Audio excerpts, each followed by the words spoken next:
Hello दोस्तों, कैसे हैं आप सब लोग। उम्मीद करता हूँ आप सब लोग मज़े में हैं, ठीक ठाक हैं। यूपी टीजीटी पीजीटी से रिलेटेड एमसीक्यूज़ क्वेश्चन की आज ये हमारे इस चैनल की तीसरी सीरीज़ है। तो आइए वक्त को बिना गवाए हम क्वेश्चन को स्टार्ट करते हैं। आज का हमारा पहला क्वेश्चन कह रहा है कि निम्नलिखित में से चालू दायित्व कौन है। तो चालू दायित्व के बारे में थोड़ा बहुत हम समझ लेते हैं कि करंट लायबिलिटी यानी कि चालू दायित्व होते कैसे हैं। साथियों, चालू दायित्व की बात है या चालू संपत्ति की बात है, ये ऐसी मद होती है जिनकी अवधि 1 साल या उससे कम होती है। यानी कि 1 साल के अंदर चाहे तो इनको बेचा जा सके या तो इनको भुनाया जा सके या इनका पेमेंट किया जा सके। यानी कि कोई भी ऐसी क्रियाएं जो 1 वर्ष या 1 वर्ष से कम की होती है वो चालू दायित्व या चालू संपत्ति के अंतर्गत आती हैं। तो इस हिसाब से हम चालू दायित्व क्वेश्चन पूछा गया है तो आउटस्टैंडिंग एक्सपेंसेस दिया है, प्रीपेड एक्सपेंसेस दिया है, फिर एक्रूड इनकम और सभी में दिया है। तो आदत व्यय हमारा एक चालू दायित्व के अंतर्गत आता है, क्योंकि पूर्वोदत व्यय और उपार्जित आय ये हमारी एक चालू संपत्ति के अंतर्गत आती है। Option number A is the right answer. ठीक है, ऑप्शन नंबर ए राइट आंसर। प्रश्न नंबर 2 कह रहा है कि लेखांकन प्रमाप 24 का संबंध किससे है। तो लेखांकन प्रमाप साथियों ये आप लोगों को याद करना पड़ेगा, क्योंकि लेखांकन प्रमाप 1 से लेकर के नियर अबाउट 32 तक दिए गए हैं। तो आपको उसमें देखना पड़ेगा कि कौन सा लेखांकन किससे जुड़ा हुआ है। ठीक है, तो इससे सब इस ऑप्शन के हिसाब से हम देख लेते हैं कि लेखांकन प्रमाप 24 का संबंध किससे होता है। तो अस्थाई संपत्ति ऑप्शन में दे रखा है, तो इसका लेखांकन प्रमाप 10 से संबंधित है। अमूर्त संपत्तियां हमारी लेखांकन प्रमाप 26 से संबंधित है और उपयुक्त में से कोई नहीं है। तो अगर थोड़ा सा भी हम दिमाग लगाएंगे इसमें तो हम ऑप्शन को देखकर भी अपने क्वेश्चन को सही कर सकते हैं। तो लेखांकन प्रमाप 24 का जो संबंध है वो हमारे बंद क्रियाओं से रिलेटेड है। ठीक है, किससे? बंद क्रियाओं से रिलेटेड, यानी option number A is the right answer. प्रश्न नंबर 3 कह रहा है कि निम्न में से कौन सा लेखांकन सिद्धांत स्वामी एवं प्रबंध के अंतर को प्रदर्शित करता है। साथियों, ये हमारे अकाउंटेंसी में आप थियरी जब पढ़ोगे, हमारे 11वीं क्लास में दिया है कि इकाई अस्तित्व की या व्यवसाय अस्तित्व की अवधारणा ये हमको बतलाती है कि व्यवसाय और व्यवसाय का जो रिलेशन होता है वो अलग अलग होता है। ठीक है, तो व्यवसायिक अस्तित्व की अवधारणा हमको ये बतलाती है कि इसमें स्वामी एवं प्रबंध के अंतर को प्रदर्शित किया जाता है। ठीक है, तो हमारा option number A is the right answer हो जाएगा। प्रश्न नंबर 4 कह रहा है कि the institute of cost and works accountant of India का प्रधान कार्यालय कहाँ पे है। देखिए, इस टाइप के 2 क्वेश्चन आते हैं। एक तो हमारा आ गया कि कॉस्ट अकाउंट से रिलेटेड, एक हमारा आता है institute of chartered accountant of India का कार्यालय कहाँ है। इसकी पहचान ये है दोस्तों कि देखिए, जब भी प्रश्न में इस 2 ही प्रश्न ऐसे हैं कि प्रधान कार्यालय कहाँ है, अगर जिस भी क्वेश्चन में ये कास्ट वर्ड जुड़ जाता है तो आपको ये कोलकाता पे लगा देना है। ठीक है, 1959 में इसकी स्थापना हुई थी, 1959 में ये पास किया गया था। ठीक है, और इसमें सेकंड ऑप्शन क्वेश्चन जो बनता है वो the institute of chartered accountant of India, तो हमारा न्यू दिल्ली में उसका कार्यालय हो जाएगा। ठीक है, तो प्रश्न नंबर 4 का option number B is the right answer. प्रश्न नंबर 5 कह रहा है कि निम्नांकित में से कौन सा एक चालू दायित्व में शामिल नहीं है। इसके पहले वाले क्वेश्चन में हमारी इसमें बात हो चुकी है। क्वेश्चन में ये पूछ रहा है कि कौन से चालू दायित्व नहीं है। तो हमारे बिल्स पेबल भी चालू दायित्व है, संडे क्रेडिट से भी हमारे चालू दायित्व हैं, ऋण पत्रों पे अदद ब्याज है ये भी हमारे चालू दायित्व हैं। संभाव्य दायित्व जो हमारे होते हैं ये हमारे चालू दायित्व नहीं होते हैं, क्योंकि ये ऐसे दायित्व होते हैं जो एक उम्मीद पे रखे जाते हैं कि भविष्य में फ्यूचर में ये हो भी सकते हैं और नहीं भी हो सकते हैं। तो option number D is the right answer. प्रश्न नंबर 6 देखते हैं कि पूर्वोदत बीमा किस प्रकार का खाता होता है, यानी कि प्रीपेड एक्सपेंसेस ये किस टाइप का खाता है। तो इसमें ये क्वेश्चन थोड़ा सा मुझे लग रहा है कि टाइपिंग थोड़ा मिस्टेक है, क्योंकि पूर्वोदत बीमा अगर खाते की बात आएगी तो ये एक व्यापारिक प्रतिनिधि खाता होता है, ये तो है। लेकिन ये दायित्व और संपत्ति के बारे में अगर क्वेश्चन रहेगा साथियों कि पूर्वोदत बीमा संपत्ति है या दायित्व है या चालू संपत्ति है चालू दायित्व है, तो ये क्या है, तो ये एक प्रकार का चालू संपत्ति है। ठीक है, option number C is the right answer हो जाएगा। मैंने इसको डिफाइन कर दिया है क्वेश्चन में पूछने का तरीका थोड़ा कुछ ठीक नहीं लग रहा है, लेकिन फिर भी पूर्वोदत बीमा ये एक तरीके की चालू संपत्ति है, ठीक है। और पूर्वोदत बीमा के अगर खाते की बात आएगी तो ये एक तरह का व्यापारिक प्रतिनिधि व्यक्तिगत खाता है, ठीक है। आगे बढ़ते हैं। प्रश्न नंबर 7 कह रहा है कि जब अंतिम रहतिया तलपट के अंदर दिखा दिया जाता हो तो लेखा किया जाता है। तो देखिए फाइनल अकाउंट में आपके अंतिम रहतिया को देने के दो तरीके होते हैं। पहला तरीका तो ये होता है कि जब हम क्वेश्चन को सॉल्व करते हैं तो नीचे जो हमारी एडजस्टमेंट दी होती है, समायोजनाएं दी होती हैं, उसके नीचे अंतिम रहतिया दिया रहता है कि अंतिम रहतिया इतना। तो उस कंडीशन में जब समायोजना में अंतिम रहतिया दिया रहता है तो उस कंडीशन में हम क्या करते हैं कि व्यापारिक यानी कि ट्रेडिंग अकाउंट में क्रेडिट साइड में हम उसको शो करते हैं, और उसके बाद जब हम अपनी बैलेंस शीट बनाते हैं तो उसमें हम एसेट्स की तरफ उसको शो करते हैं। लेकिन कभी कभी क्वेश्चन में ये दे देता है कि अंतिम रहतिया वो एक तलपट में इंक्लूड होती है, यानी कि तलपट के अंदर ही होती है। तो ऐसा इसलिए दिया होता है दोस्तों, अगर तलपट के अंदर अंतिम रहतिया दिया है तो आप ये मान लो कि उसका घटाया और बढ़ाया पहले ही जा चुका है, यानी कि सीधे सीधे ऐसे अंतिम रहतिया का लेखा सिर्फ और सिर्फ एक जगह होगा, और वो जगह होती है आपके सीधे सीधे, अरे सीधा सीधा आपका आ जाएगा ये आर्थिक चिट्ठी में हम इसको शो करेंगे, ठीक है। तो option number C is the right answer, केवल बैलेंस शीट में। क्वेश्चन नंबर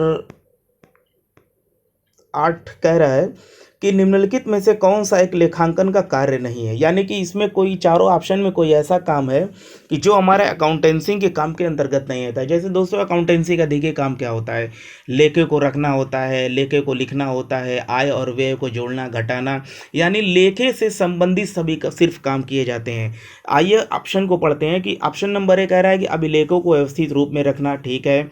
व्यवसाय की संपत्तियों की रक्षा करना, ठीक है। हम लिखेंगे उसको तभी तो हमको मालूम होगा कि कितनी एसेट हमारे पास है और कितनी एसेट हमारे पास से जा चुकी है या कितनी हमको मिलना बाकी है।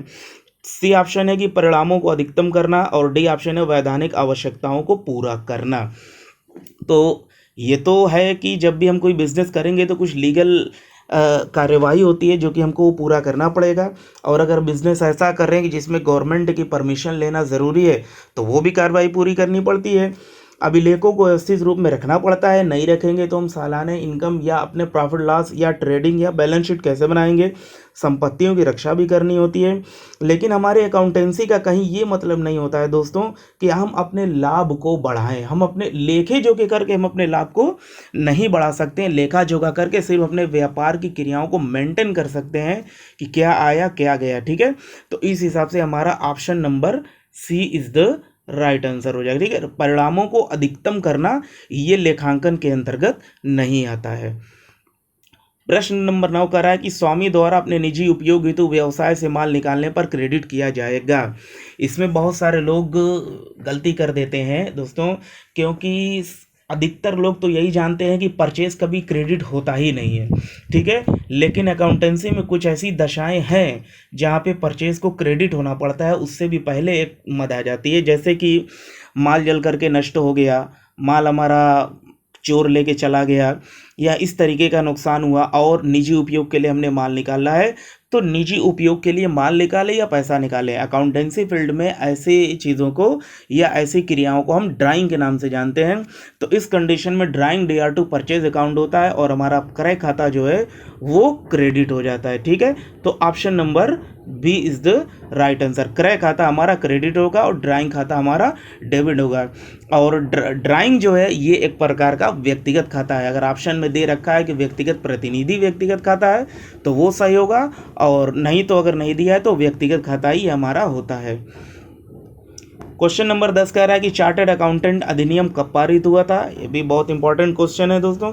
तो चार्टर्ड अकाउंटेंट एक्ट हमारा तो है 1949, यानी कि 1949 में ये पारित हुआ था, ठीक है। Option number C is the right answer. प्रश्न नंबर 11 की अंतर्राष्ट्रीय लेखा मानक समिति की लेखा मानक संख्या 2 का क्या विषय है, यानी कि लेखांकन मानक, यानी कि accounting standard board of India में भी जो है उसमें लेखांकन मानक 2 में किस चीज़ का विवरण दिया गया है। तो लेखांकन मानक 1 में तो हमारी लेखांकन की नीतियों का विवरण दिया गया है। लेखांकन मानक 3 में हमारी कैश फ्लो स्टेटमेंट यानी रोकड़ प्रवाह विवरण का विवरण दिया गया है। 4 में हमारे प्रॉफिट एंड लॉस का दिया है, 5 में हमारी बैलेंस शीट का दिया है, 6 में हमारी संपत्तियों पे ह्रास लगाने से रिलेटेड है, ठीक है। और लेखांकन मानक 2 का जो हमारा विषय है वो स्टॉक का मूल्यांकन यानी कि रहतिये के मूल्यांकन से संबंधित है। देखिए दोस्तों, 11 क्वेश्चन में मैंने आपको 4-5 क्वेश्चन बता दिए हैं, ठीक है। इसको आप वीडियो को स्लो करके या जैसे भी आपको समझ में आए इसको आप नोट कर लेना, ठीक है। आगे बढ़ते हैं, क्वेश्चन नंबर 12 देखते हैं कि लेखा सूचनाओं का प्रयोग वाला समूह है, यानी लेखा सूचनाओं यानी ऐसी सूचनाएं जो हमारे लेखे से संबंधित हो और उसका उपयोग कौन कौन कर सकता है या कहाँ कहाँ इसकी ज़रूरत हमको पड़ सकती है। तो व्यवसाय के स्वामी के लिए भी होती है, व्यवसाय के प्रबंधक के लिए भी होती है, जो हमारे इन्वेस्टर होते हैं स्पेशली तो उनको होती ही है। तो ये क्वेश्चन ईजी है, इसमें 2 ऑप्शन तो पहले ही लग रहे हैं कि ये दोनों होने चाहिए। तो उपरोक्त तो अगर सभी है तो आप वैसे ही उसको सही कर दो, क्योंकि 2 ऑप्शन जहाँ पे आपको लग गए कि एकदम श्योर है कि ये सही है, तो तीसरे ऑप्शन को देखने की ज़रूरत है नहीं, डी ऑप्शन आपको सही कर दो। तो ऑप्शन नंबर डी हमारा सही हो जाएगा। प्रश्न नंबर 13 कह रहा है कि निम्नलिखित कथनों में से कौन सा कथन सत्य है। या देखिए, इससे पहले वाली वीडियो में मैंने बतलाया था कि जब इस टाइप का क्वेश्चन है, खैर इसमें से पूछा है कि कौन सा सही है, लेकिन कभी कभी कुछ क्वेश्चन में ऐसे पूछ देता है कि निम्नलिखित कथनों में से कौन सा कथन सही नहीं है। तो जब नहीं की बात आ जाए तो आप ऑप्शन में उन ऑप्शनों को पहले तलाश कीजिए जो ऑप्शन सही है, तो शायद आपके क्वेश्चन कभी गलत नहीं होंगे। और आज जो दे रहा है कि निम्नलिखित कथनों में से कौन सा कथन सही है, यानी कि 4 ऑप्शन आपको दे रखा है, इसमें से एक ऑप्शन जो है आपका सही होगा, बाकी 3 ऑप्शन आपके गलत होंगे। तो आइए देख लेते हैं।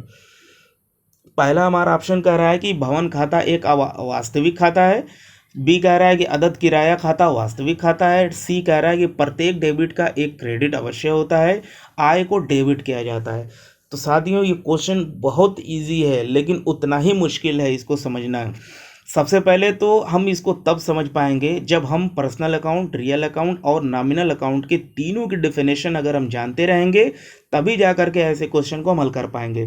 तो आइए देखते हैं कि इसको सॉल्व करने का तरीका क्या है। क्वेश्चन तो हमसे पूछ दिया क्या सही है, तो सबसे पहले हम ये देख लेते हैं कि भवन खाता एक अवास्तविक खाता है।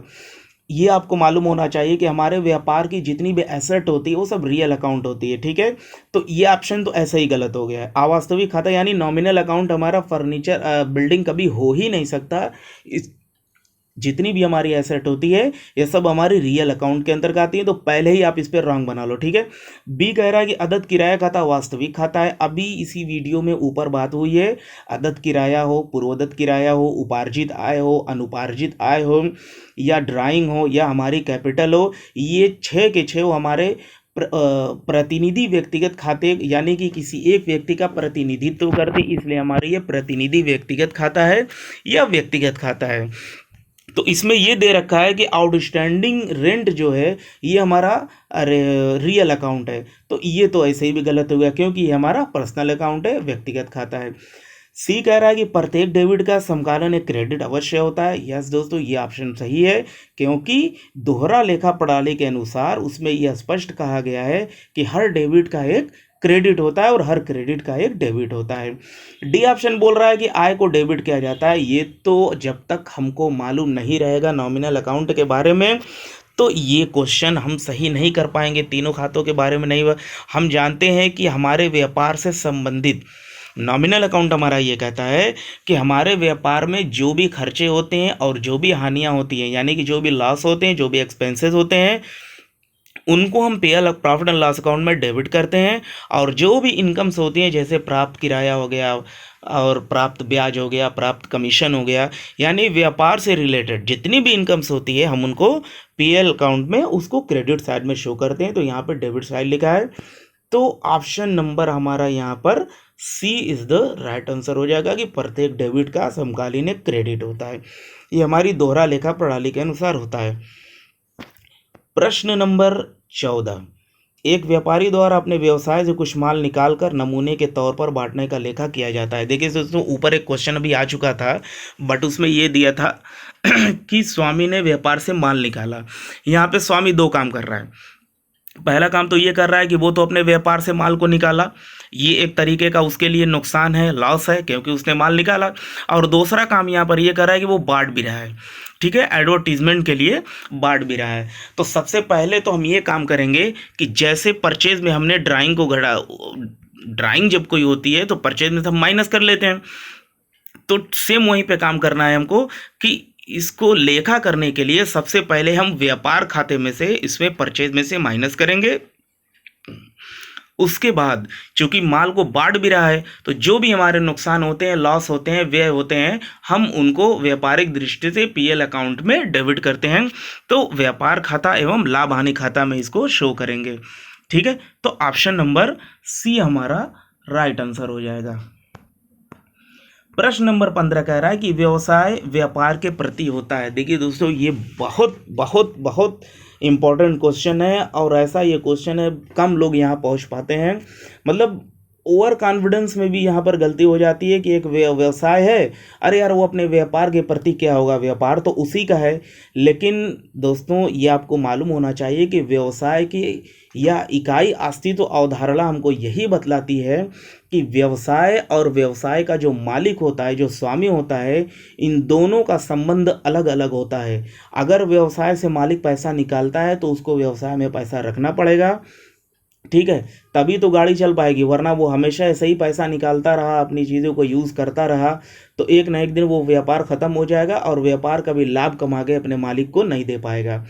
तो व्यवसाय व्यापार के प्रति जो है ये अपना एक क्रेडिटर होता है दोस्तों, ठीक है, एक लेनदार होता है, एक पैसा, सॉरी ऑप्शन नंबर बी होगा, ऑप्शन नंबर बी होगा, ये क्रेडिटर होता है दोस्तों, ठीक है, ये पैसा लेने वाला होता है क्योंकि बिजनेस पैसा लिया, अब वो उसकी लायबिलिटी ये हो जाती है कि वो पैसा कमाए और कमा करके अपने मालिक को दे।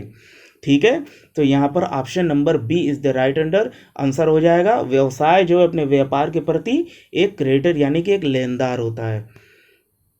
प्रश्न आगे क्वेश्चन नंबर 16 होता है, 16 है कि क्या बोल रहा है कि व्यापार की पूंजी होती है। ठीक है, व्यापार की पूंजी क्या होती है, यानी कि व्यापार के लिए उसकी पूंजी क्या होती है, क्योंकि मालिक जो है व्यापार में पूंजी लगाता है। अब व्यापार की ये लायबिलिटी दायित्व है, अभी मैंने कुछ देर पहले बताया कि ये व्यापार का दायित्व है कि वो अपने मालिक को पैसे कमाए और कमा करके मालिक को दे। अब कमाने का मतलब ये नहीं दोस्तों कि व्यापार के हाथ पैर है या उसके पाँव है वो चल करके काम करेगा देगा, ये कहने का मतलब नहीं है। व्यापारी ही काम करेगा, लेकिन इन दोनों का संबंध अलग अलग होने की वजह से जो भी हमारी अकाउंटेंसी होती है तो हम इसी से पता लगाते हैं कि एक साल में हमने क्या पाया और क्या गंवाया, इसीलिए हम फाइनल अकाउंट को बनाते हैं, तभी हमको मालूम हो पाता है कि हमारा बैलेंस शीट, पीएल और ट्रेडिंग क्या कह रहा है। ठीक है, तो चूंकि व्यापार ने पैसा लिया है स्वामी से, तो अब ये उसकी लायबिलिटी हुई कि उस पैसे के रूप में उसको लौटाए या तो वो लाभ के रूप में लौटाए। तो इस तरीके से ये व्यापार के प्रति एक दायित्व हो जाएगा, ठीक है, एक लायबिलिटी हो जाएगी। तो प्रश्न नंबर 16 का जो राइट आंसर होगा वो option number B is the right answer होगा। क्वेश्चन नंबर 17 देखते हैं, 17 की तलपट में प्रदर्शित निम्नलिखित मदों में से कौन सी मद व्यापार खाते में डेबिट होगी। तो यहाँ पर क्वेश्चन हमको ये कह रहा है कि 4 तरीके के आइटम दिए हुए हैं ABCD, इसमें एक आइटम ऐसा है कि जो व्यापार खाते में यानी कि ट्रेडिंग अकाउंट में हमारी डेबिट होती है। तो आइए देख लेते हैं। तो पहला ऑप्शन हमारा कह रहा है सैलरी एंड वेजेस। देखिए कभी कभी कुछ ऐसे सस्पेंसिव अकाउंट होते हैं कि जिसमें दोनों चीज़ें दी हुई होती हैं और हमको दोनों लगेगा कि ये प्रॉफिट एंड लॉस के हैं, तो वहाँ पर हम थोड़ा सा सोचने पे मजबूर हो जाते हैं और अनगिनत लोग इसमें गलतियाँ करके आते हैं। तो आइए इसको आज क्लियर ही कर लेते हैं ताकि हमारी आने वाले, और इसकी मैं एक पहचान भी बता देता हूँ आपको कि ये क्वेश्चन कभी ऐसा आएगा तो गलत नहीं होगा। तो तलपट में जो भी प्रदर्शित होता है कि में कौन सी मद है कि व्यापार खाते में डेबिट होती है, आप दोस्तों जानते होंगे कि वेजेस है, कॉयल है, ऑयल है, यानी कि फैक्ट्री एक्सपेंसेस जितने होते हैं वो हमारे ट्रेडिंग अकाउंट में डेबिट होते हैं, और जो भी बिजनेस को चलाने से रिलेटेड होते हैं वो हमारे पीएल अकाउंट में डेबिट होते हैं। लेकिन कुछ मदें ऐसी होती हैं जो पीएल की भी दी हुई है और ट्रेडिंग भी दी हुई है, लेकिन अब दोनों को दो जगह तो नहीं दिखाएंगे, एक ही जगह दिखाएंगे। तो इस कंडीशन में हमको क्या करना है, इस कंडीशन में देखिए पहले तो ऑप्शन हम पढ़ लेते हैं कि सैलरी एंड वेजेस दिया है, ट्रेड एक्सपेंसेस दिया है, वेजेस एंड सैलरी दिया है, आउटस्टैंडिंग वेजेस दिया है। तो सबसे पहला हमारा ऑप्शन कह रहा है कि वेजेज एंड सैलरी, इसको रखते हैं अभी। ट्रेड एक्सपेंसेस, ये तो श्योरली हमारा पीएल का आइटम है। उसके बाद मजदूरी एवं वेतन यानी वेजेज एंड सैलरी, इसको भी अभी साइड में रखते हैं। फिर दिया है डी आउटस्टैंडिंग मजदूरी, इसको भी साइड में रखते हैं, इसका कोई काम है, इसका कोई काम नहीं है, ये तो जिस जिस मद पे दी हुई रहती है उसको हम उसमें ऐड करके दिखाते हैं। उसके बाद आउटस्टैंडिंग को हम बैलेंस शीट के लायबिलिटी में शो करते हैं उतने ही रकम से। देखिए दोस्तों, वेतन और मजदूरी अगर दिया है, अगर ऑप्शन में कभी भी ऐसा हो कि वेतन पहले आ जाए, ठीक है, वेतन अगर पहले आ गया तो ये हमारा जाएगा पीएल में, आंख बंद करके आप इसको पीएल में डालोगे, ठीक है, क्लियर हुआ। और जब कभी हमारा वेजेस अगर आ गया, सॉरी, वेजेस अगर हमारा आ गया क्वेश्चन में अगर पहले, तो इसको हम डालेंगे ट्रेडिंग में, ठीक है, कहाँ डालेंगे, ट्रेडिंग में। समझ में आ गई दोस्तों, सैलरी एंड वेजेस आ गया तो ये अपना जाएगा पीएल में, और अगर मजदूरी पहले आ गया तो सीधे सीधे हम इसको डाल देंगे ट्रेडिंग अकाउंट में, ठीक है। तो ऑप्शन नंबर सी हमारा राइट आंसर हो जाएगा, option number C. Next question देखते हैं, क्रय वापसी खाता किस प्रकार का खाता होता है। साथियों, आप जानते हो कि परचेज अकाउंट बहुत कम लोग ही शायद जानते होंगे, या मैं ये ना कहूँगा कि नहीं जानते हैं, बट इसमें एक बहुत बड़ा सस्पेंस है कि क्रय खाते को सब लोग यही समझते हैं कि ये एक तरीके का रियल अकाउंट है, क्योंकि हम माल लेते हैं तो ये हमारा रियली अकाउंट हो गया, जबकि रियल में ऐसा है नहीं दोस्तों। क्रय खाता जो है, चूंकि माल लेते हैं तो टाइम टू टाइम हमारा बिकता है, आता है, जाता है, नुकसान होता है, वो स्थिर रखने के लिए हम इस काम को नहीं करते हैं, ठीक है। तो इसकी कई एक वजह है इसके नॉमिनल होने की, ठीक है। तो क्रय खाता एक प्रकार का नॉमिनल खाता होता है, और परचेज रिटर्न भी जो है हमारा एक प्रकार का नाम मात्र भी खाता होता है। क्या होता है, नाम मात्र खाता। अब यहाँ से एक क्वेश्चन ये बनता है कि क्रय वापसी खाता डेबिट होता है कि क्रेडिट होता है, यहाँ से एक दूसरा क्वेश्चन निकल रहा है, ठीक है। तो ये याद रखिएगा दोस्तों कि जब भी क्रय वापसी होती है तो माल आपके पास आता है और देने वाली पार्टी कोई और होती है। तो पर्सनल अकाउंट का रूल हमारा ये कहता है कि पाने वाले को डेबिट करेंगे और देने वाले को क्रेडिट करेंगे, ठीक है। तो परचेज रिटर्न हमारा हमेशा डेबिट होगा, क्योंकि इसको बहुत लोग क्रेडिट से सॉरी, ये क्रेडिट होगा दोस्तों, ठीक है, यहाँ पर मुझसे मिस्टेक हो रहा है, ये क्रेडिट होगा दोस्तों, ठीक है। मैं भी, ये क्रेडिट होगा दोस्तों, ठीक है ना। और सेल्स रिटर्न जो होता है ये अपना डेबिट हो जाएगा, ठीक है ना दोस्तों। इसको हमेशा आप याद रखना कि परचेज रिटर्न अपना होता है क्रेडिट, और सेल्स रिटर्न अपना होता है, एसआर जो हमारा होता है ये अपना डेबिट होता है, ठीक है। तो क्वेश्चन नंबर 18 में हमारा option number C is the right answer हो जाएगा। प्रश्न नंबर 19 कहता है कि व्यापार की भाषा क्या है। बहुत छोटा क्वेश्चन है, लेकिन अब पता नहीं क्यों इतना लोग इसको गलत कर देते हैं। मेरे खुद सामने बहुत सारे लोगों ने इस क्वेश्चन को गलत किया है जब मैंने ऐसे ही पूछा था। तो व्यापार की भाषा है या व्यवसाय की भाषा है, तो सभी लोग उपयुक्त तो सभी में से मार देते हैं, या तो पुस्तपालन मार देते हैं, या स्वामी मार देते हैं, या कोई कोई लेखांकन भी मार देता है।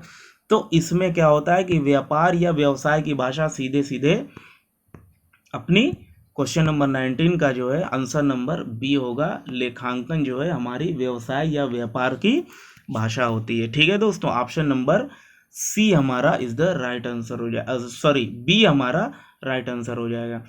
आज की इस वीडियो का लास्ट क्वेश्चन ये है, आज के 20 एमसीक्यूज़ का ये लास्ट क्वेश्चन है कि आय के मापन का आधार होता है। दोस्तों, ये भी आय हमारी द्विपक्षीय अवधारणा के अनुसार मापी जाती है, यानी कि आपको जो है क्वेश्चन में यहाँ पे दिया रहेगा मैचिंग, ठीक है। मैचिंग की अवधारणा यानी कि मिलान के माध्यम से हम अपनी आय को माप सकते हैं। मिलान करेंगे तभी जा करके हमारी आय मापी जा सकती है कि क्या डेबिट का क्रेडिट पे ज़्यादा योग आ रहा है कि क्रेडिट का डेबिट पे ज़्यादा योग आ रहा है। तो इस हिसाब से हमारे क्वेश्चन नंबर 20 का जो राइट आंसर है वो ऑप्शन नंबर ए हो जाएगा, मिलान, मैचिंग, ठीक है। तो ये रहे दोस्तों आज के हमारे 20 एमसीक्यूज़। उम्मीद करता हूँ कि आपको पसंद आई होगी, और वीडियोस में कहीं कहीं मुझसे बोलने में थोड़ा बहुत कुछ गलतियाँ भी हो जाती हैं, तो शायद अगर आप लोग उसको नज़रअंदाज करें तो शायद ये बेटर रहेगा। मैं कोशिश करूँगा कि वीडियो को और आराम से बनाऊँ। एक्चुअली मेरा पर्पज़ ये है कि वीडियो को बनाते टाइम मैं ये कोशिश करता हूँ कि ज़्यादा से ज़्यादा मैं ऑप्शंस को या क्वेश्चन को डिफाइन करूं, उसके बारे में आपको बताऊं, क्योंकि हर एक क्वेश्चन से दो दो तीन तीन क्वेश्चन निकल करके आते हैं। ठीक है दोस्तों, तो उम्मीद करता हूं कि आपको ये वीडियो पसंद आया होगा, और लाइक शेयर जैसा कि सब लोग कहते हैं। मैं बहुत कोई ज़ोर नहीं करूंगा, बट ये आपके ऊपर है, आप चाहो तो करो, नहीं तो कोई बात नहीं, फ़ायदा लो इसका। ठीक है, थैंक यू।